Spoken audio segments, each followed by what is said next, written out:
Hello and welcome to our continuing series of the original ancient very old Ktav Ashurit, Lshana Ateeqa or sacred language of God, spoken by God to Adam and Eve in the Garden of Eden and by the men at the Tower of Babel. Translated into the nearest English equivalent by the experienced native-born Aramaic translator from Breetah, Mesopotamia, Syria, Nimrud Alexander. We are at Breetah in the Aramaic, or Genesis in English, chapter 9, and it reads, "And God blessed Noah and his children, his descendants, his sons and his children, etc. And he told them, multiply and increase and fill the earth, and your mastery and movement shall be upon all the creatures of the earth." So they basically had that power, that rule, that dominion over them, as they did from the very beginning in the book of Breetah or Genesis. So they have authority over all the creatures of the earth and over all the birds of the sky, and all the fish of the sea shall be delivered into your hands. So they basically had that dominion over them. And every living creature shall be for you a source of food. And there's a footnote indication there. This is very important to know, because at this stage they weren't carnivores or meat eaters.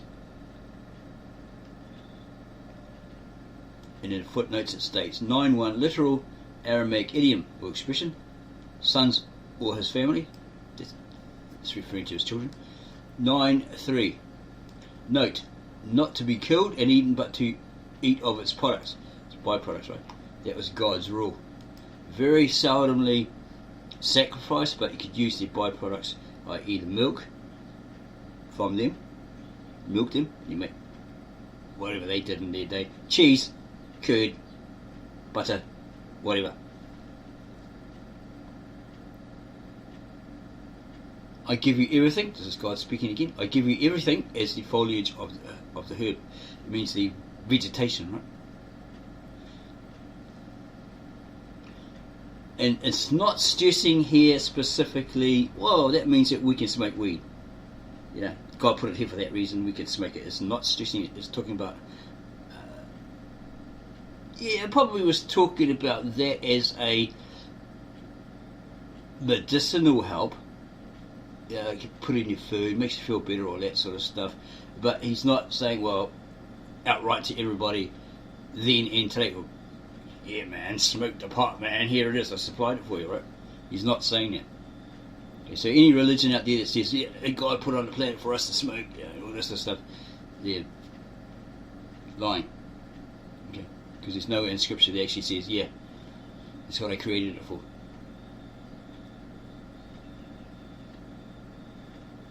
Only the flesh whose soul is in its blood you shall not eat. Okay, so there's possibly that option that they could eat the fish, sea life, etc., as long as it didn't have a living soul in it. That's what he's probably specifying.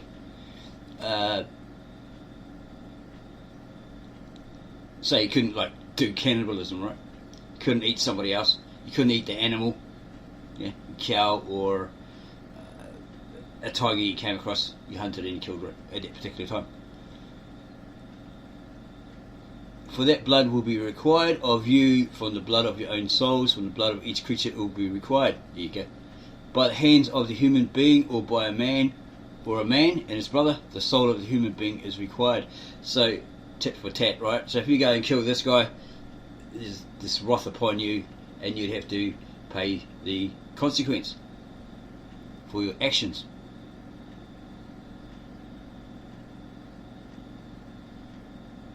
Whoever spills human blood, by the human his blood shall be shed, because in the image of God Adam was created. Whoever spills human blood, by the human his blood shall be shed, because in the image of God Adam was created. Note that. And you are to multiply, increase and bring forth offspring, or descendants, sons and daughters, on the earth, and grow therein. In other words, multiply and increase. Populate the earth, or repopulate the earth. And God said to Noah and his children, or sons or descendants, together with him. Look, we'll take note. Behold, I will make my standing. It's like a promise, a covenant. We'll go check that out in the footnotes, just so we're not steering you wrong.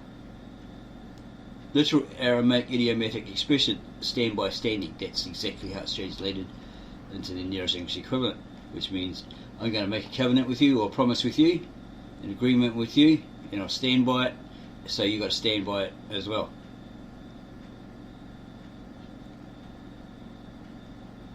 Behold, I will make my standing with you and your progeny. Afterwards, it just basically means descendants. Your seed, right? I.e. your descendants to follow, and their descendants, and their descendants. Together with every living soul with you, and with the birds, because he's talking about the human beings that are with him, sons, daughters, descendants, etc., and with the birds, the animals, and all the creatures of the earth with you, with everyone that emerges from the ark, and with all the creatures of the earth. So all these beings, Noah, his wife, his 3 sons and their 3 wives, and all the animals that came out of the ark, he made this pact with them, this standing, this agreement, this promise to them, right? And so forth. And whoever followed after that, descendant wise.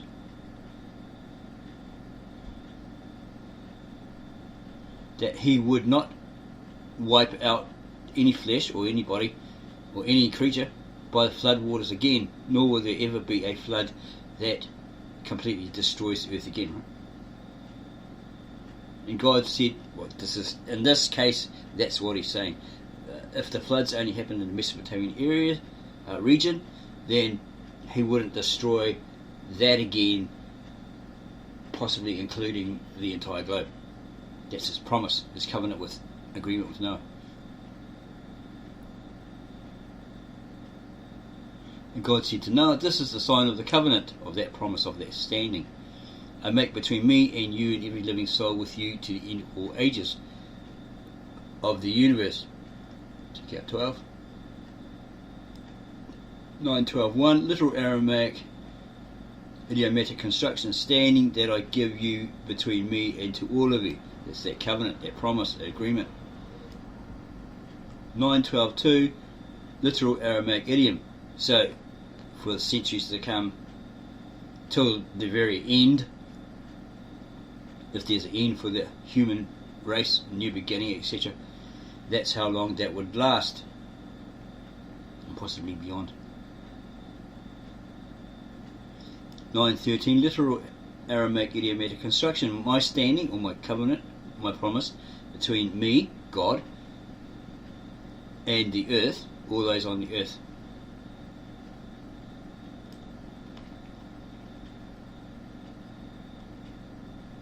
And he states here, I will give my rainbow, this is God talking, I will give my rainbow to the clouds, and this will be the sign of my covenant, or my promise, with the earth, all those animals, human beings, creatures, etc. that end up, from Noah's days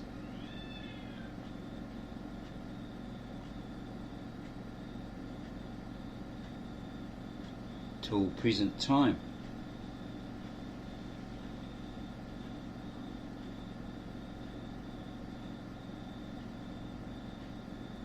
And God said to Noah, this is the sign of the covenant I make between me and you and every living soul with you to the end of all ages of the universe.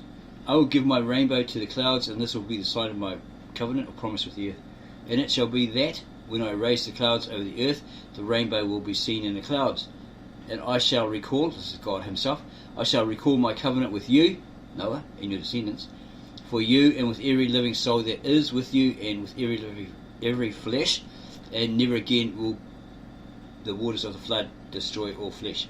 So he's like not only talking to and about Noah and his wife, sons' wives, his sons and their descendants, the animals, etc., but everybody, right, from that point on.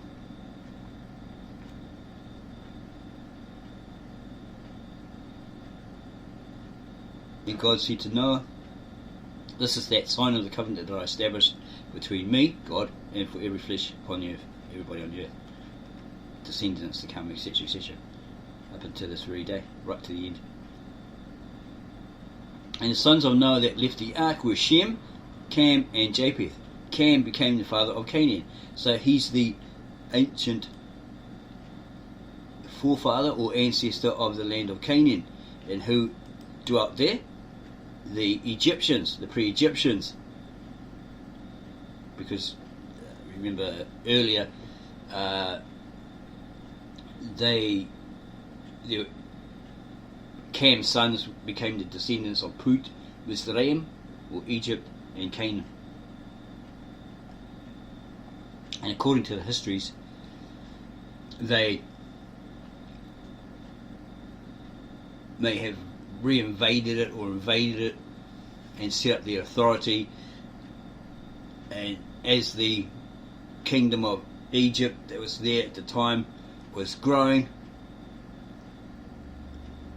heading towards a united civilization, any other invaders that were planning to attack them had to go through the desert area to get to them, and they had fortified strongholds or whatever, towers that could see this, and then go report it to their present king or pharaoh. Oh look, the Hittites are coming, and they'd go out there and meet them halfway and battle them and drive them back and all that sort of thing to protect their nation.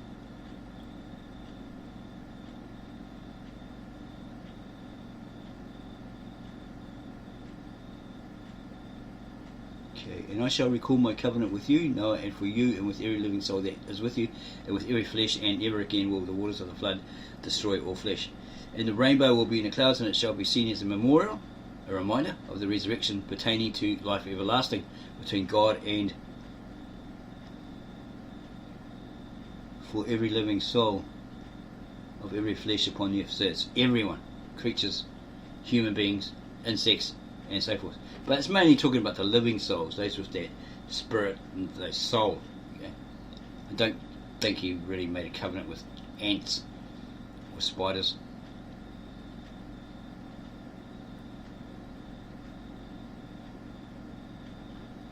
Okay, and the sons of Noah that left the ark were Shem, Kham, and Japheth. Kham became the father of Canaan. Noah had these three sons, and from them spread everyone on earth. Wow, it's at this point it's actually saying that they eventually spread out to these different areas in that geographical location. Obviously some went to Put, Canaan, Mizraim, the Levant became the Ashurit, Persians, etc. like that. It's in that general area. It's not saying, okay, and they all suddenly went off, sailed away, and oh, somebody discovered America, so they ended up there. Oh, and somebody else sailed over that way, and they ended up in Russia or something like that. It's not saying that, right, at this particular point. Or they migrated down here and ended up in Solomon Islands. Okay.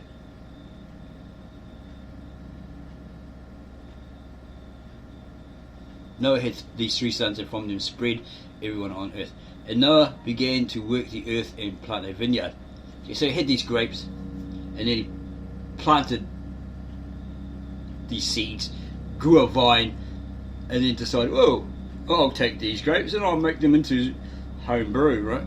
And I'll get drunk, right? I'll celebrate because I did really well.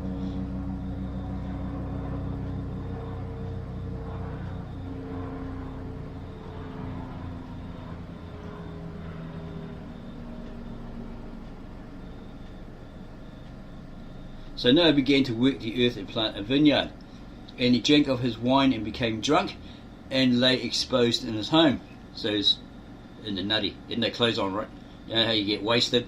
You know, if you had a good party and sometimes you take some of your clothes off, and then you wake up in the morning, what the hell? You're lying on the wet grass, a dog licking your face, and you've got no clothes on. Yeah, that's what happens when you get really, really drunk the night before, right?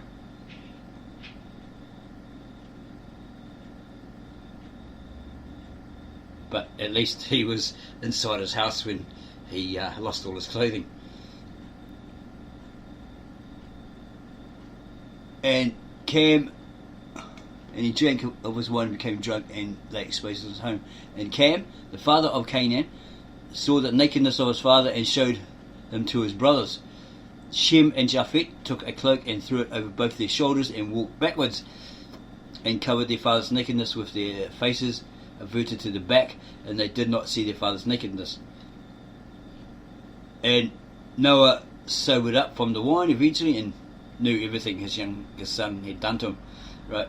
He walked in, saw him naked, didn't do anything, right? Covered up like his brothers. He just went off and told his other brothers, right? Whereas they wore the cloaks, went backwards or something like that and covered him up, and he came back out again. So he was like really cheesed off by the looks of it.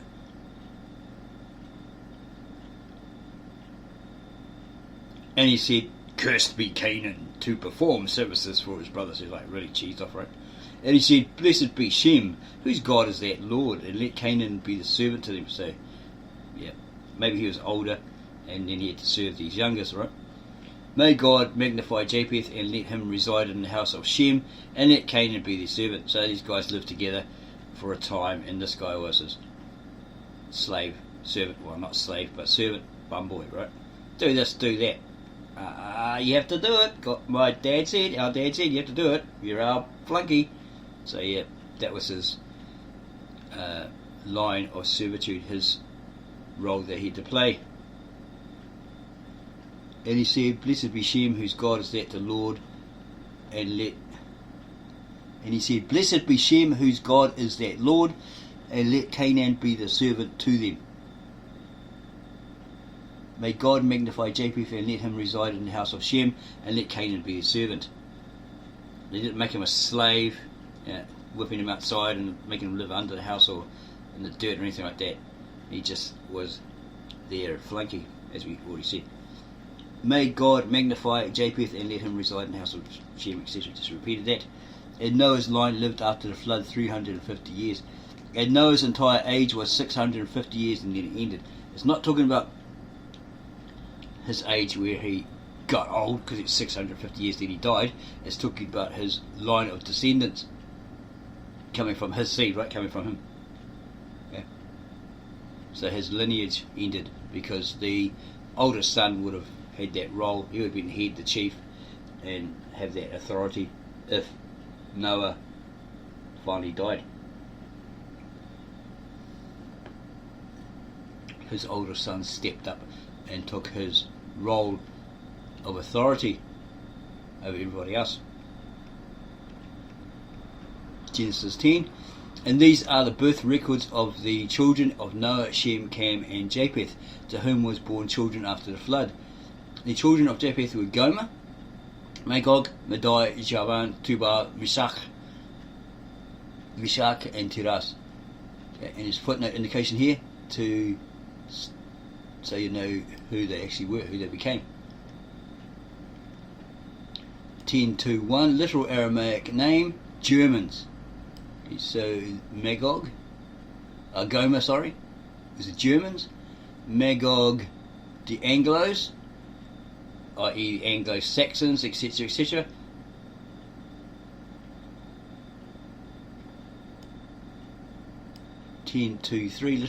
Literal Aramaic name. The Medes were Madai, Javan, the Greeks, and 10.2.5, literal Aramaic names. The last two names do not resemble any names that Victor and Alexander was familiar with at that time. Whenever that was, 2003 or something like that. It will take some more research for him to find out the correct transliteration of the modern derivatives. And the last 10.6, and the children of Kham were Cush, Mizraim, Put, and Canaan. Literal Aramaic name, the Egyptians.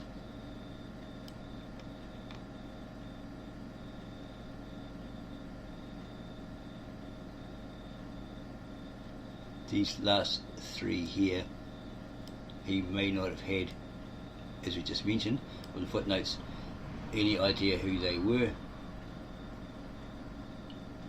And the children of Gomer were Ashkenaz, who later became the European Jews, Ashkenazis, Rephath, and Togarmah.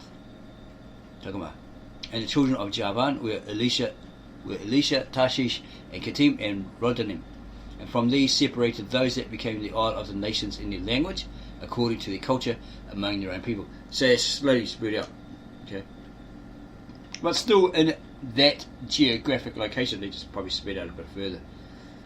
Nobody's like sailing in boats to other lands and discovering them like Christopher Columbus or Marco Polo, etc.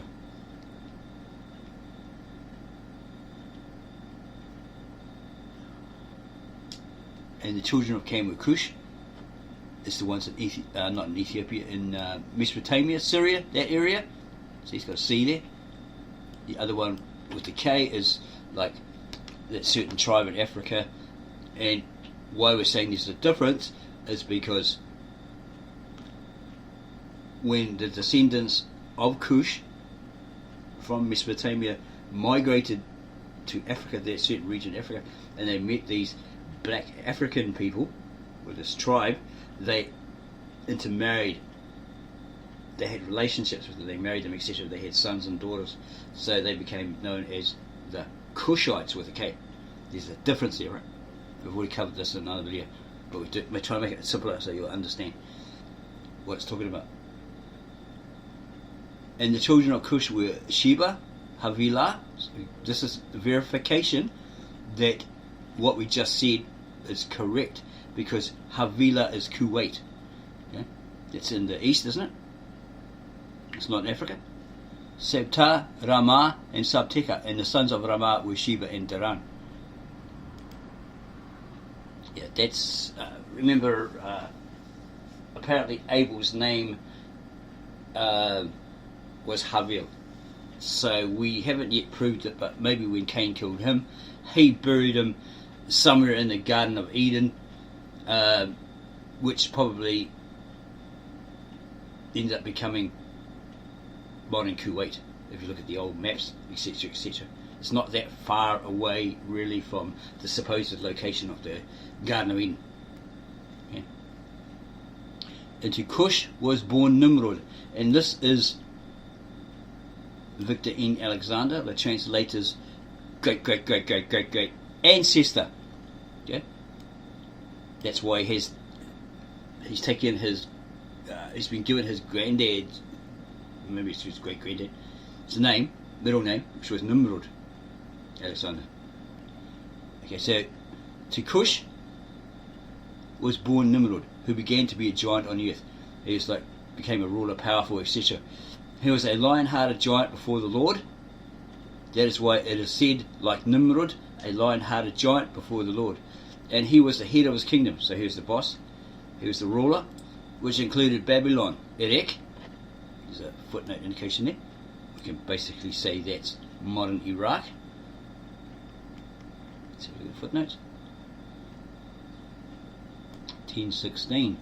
Literal Aramaic name, possibly where the name Iraq came from. Although Iraqis are predominantly now Arabs, the name may have survived in the folklore of the minorities, the descendants that still inhabit the land of ancient Mesopotamia, probably the ones that still occupy it today as well, or included.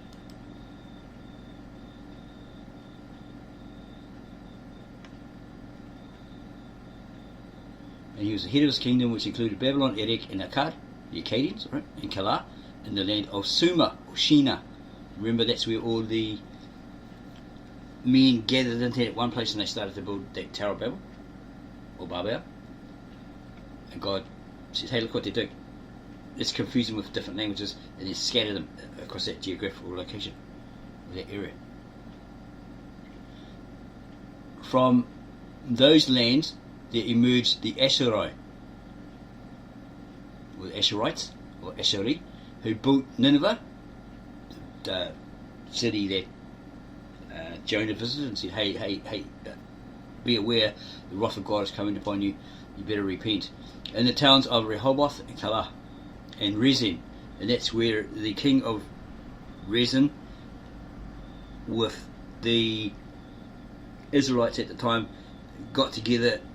They formed this army and then they conquered a certain city of the Judeans, the tribe of Judah, and basically ruled it